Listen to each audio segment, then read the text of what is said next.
Hey, what's up, you guys? I'm the Mighty MC, and for today's show and tell, we're going to talk about the Kansept Rafe. Before I get too far, if you're not familiar with Kansept's packaging, they do this kind of slide open from top to bottom showcase box. They do offer one of the nicer knife pouches I've ever received. In my experience, they do that with budget blades and with more premium knives, so that's nice that they don't hold the two separate. Anyway, this is the Kansept Rafe, and I've been interested in this one since like late summer, early fall.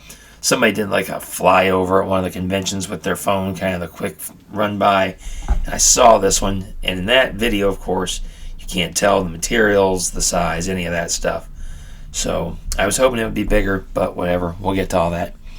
So here it is. I'm going to start off bitching right away, and I apologize, but they have 6 versions of the knife. 4 of them are black coated blades, which is fine. 2 of them are satin. The problem is, for the satin coated or the satin blades, you only get the option of this bead blasted kind of boring titanium and OD green. For the black coated blades, you get cloud carbon fiber, you can get raffia, there's a nice purple titanium, you can get a black gray micarta. So I just feel like the satin worshippers kind of got left out on this one. But it's probably okay. I'm sure the black coated crew gets, the short end of the stick a lot of the time too. So we'll just take it for what it's worth. So you do have this bead blasted titanium and a satin S35 VN blade. You have these speed holes, which probably double as design and weight reduction. I don't think they look all that great, and for as heavy as this little knife is, I doubt that really bought us much relief. So I would have rather just left them in there, but I would be curious to see how much that actually helped. Okay, really nice, cool blue backspacer, and I wish the whole knife were that color. I hope it's coming through because it's pretty sweet. You do have liners that aren't nested and a non-reversible pocket clip, so lefties be damned. Nothing on the pivot collar, so it's just a regular old pivot, nothing there. And that's pretty much that. Now, for the deployment methods, you really have 5 methods. So I'm going to flip the blade once, we'll talk about the blade, then I'll go back and cover the deployment methods. So, of course, you have the rear flipper here. And it's okay, it's not great. It does take a very deliberate flip. Like you can't push button it, it fails. You can't go lazy. Well, that was a little lazy. That wasn't bad. Maybe it's breaking in a little bit. So it doesn't give you the best audible feedback, but a good deliberate flip with your wrist will. So there's our blade. Okay, you got flat ground satin up onto this little plateau that goes into that fuller, really nice fuller. This is, I guess, a cap lifter. I'm not real sure. I have to assume so. There's a little bit of billboarding. I think there's a model number right there. The steel, Kansept's logo. You have to assume the designer logo here and the name of the knife, the Rafe. So, I really like the blade shape. I know he's kind of funky with that cap lifter, but it does look cool to me, and it's something different. So, I like it a lot, but look how thick it is on the back of the spine. And I'll get a measurement on that before we're done here. But the whole knife is kind of thick, kind of chunky. That's okay, though, because on a knife this small, that heft, that thickness, girth, if you will, doesn't make it feel like such a small knife. On the contrary, on the Sincut Fantara, which is a huge knife, it's so thin, it makes that one more manageable. So, opposite ideas, but kind of the same result. This smaller knife, being a little thicker, does make it a little more manageable in the hand. So anyway, we have the front flipper. Oh, which I missed. There you go. It works really well when I do it right. And that gives you a nice, snappy blade response. Usually, I think I hit my own. That works really well. Now my favorite here is this fuller. If I get my finger right where that fuller and that cap lifter meet. Oh, that was a terrible one, MC. What are you doing here? There he goes. There he goes. That's where I can get it the best, and that gives me the best. I really like the acoustic feedback of flipping a nice blade. I'm going to put this by the microphone. So that gives me the best acoustic feedback, and I really enjoy that. And it gives me the best blade response and the snappy action, that nice satisfying clack I like to hear when I deploy my knife. Now, this cap lifter does give you a wave deployment.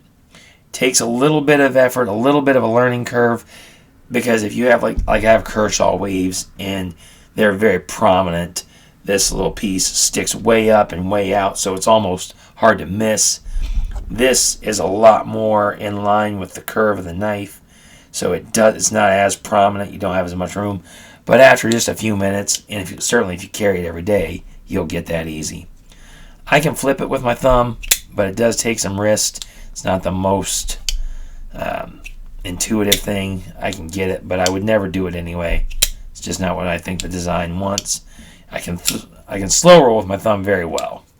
Can't flick at all, but I can slow roll. And then, of course, like I said, the Emerson wave. So you do have a lot of options for deploying the knife. And then, of course, one weird thing with this one is ergos, because it's not a mini knife and it's not a medium knife. It's kind of a schmedium, I guess. So like I can get a really cramped 4-finger grip and get my finger right there, which I think would be the best. Like if I really had to push cut and go, that would be the best. I can get this, but I do feel the edge of that sharpening choil, which you do get a little sharpening choil there. That's kind of nice. It's a liner lock, and the action closing is not awesome. Just kind of lazy there. And I've had that with Kansept. I had the Model 6 budget, and it kind of had the same problems, and I never did get it great. I got it better than when I received it, but I never got it like excellent. Our blade does lean off center toward the show side a little bit, not a ton, but that's okay. I've seen worse, and I don't mind that. Also, the liner lock there, it's not real comfortable. It's kind of got a corner on it. I wish they would have chamfered that or something, done something just to make it a little more comfortable. It's not awful, but I definitely feel it when I'm pushing in on it. I don't know if you can see my thumb's got a few little marks on it there. So I'm aware of that edge. Okay, let's do a weight real quick, because he's a heavy little booger. So I want to get that for you. We'll do some size comparisons, some other things. Bore you to death with this knife. There you go. Where are we at? See, we're at 3.76. So I don't know that those speed holes, if those speed holes took it to 3.9, I don't think that would make too much of a difference to most people. I could be wrong, though. As broke everything. Now, on the total length, laid flat, he's going to be just a hair over 6 inches, and I think that's what they said on their website, 6.11. So they're right on with that. And I bet you, laid out flat, the blade, the cutting edge, would be a little over 2.5, just a hair over 2.5. But he does have that little belly, so it won't. But actual cutting edge, you probably do have just about 2.5. I want to measure the back of that spine real quick, because I want you to, I'll measure everything. What's the worst that could happen? So 4.6 millimeters on the back of that spine, 4.6, 4.7, and then the body is 12.4. So he's not a real thin knife, but I don't think you want that in a knife this size. I think a real thin knife here would kind of be counterintuitive. But let's do some size comparisons. Of course, we've got the Ontario Rat 1 to blow it out of the water. He's bigger in the blade, he's bigger in the handle, he's bigger everywhere. Not really a fair comparison, but it's one I always show you guys. Let's do the Spyderco Native 5 Salt. Now, if you've watched me before, you'll know this was one I consider about the perfect EDC size for me. He does have a good handle advantage. You see right there. The blades do not have a significant a difference. So a lot of the Spyderco's advantage is in the handle. But this is such a comfortable and ergonomic knife that doesn't surprise me at all. They gave you the extra handle for a reason. And then, of course, the knife that needs no introduction, the QSP Penguin. If you don't have a Penguin, get a damn Penguin. They have them in G10, micarta, aluminum, slip joints, button locks.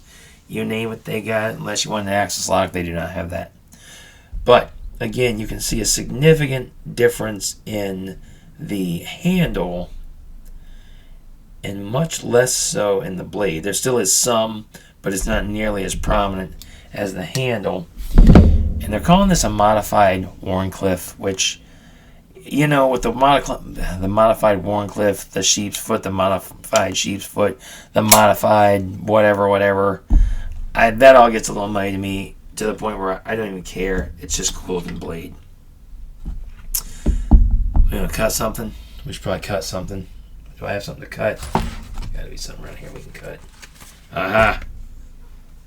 The Civivi book pays the price. I know this isn't like a super durability test, but let's just see what he thinks. Ooh. Very nice.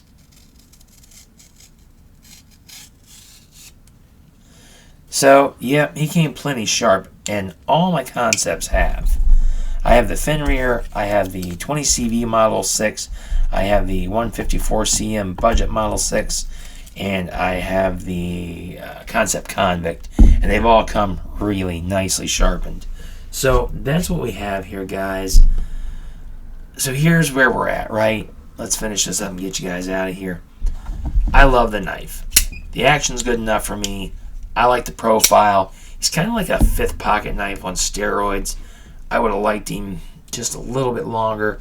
Could have extended that choil maybe and given us a little better grip. And I would have even sacrificed a little cutting edge to get a bigger choil and a better ergonomic feel. That's a complaint.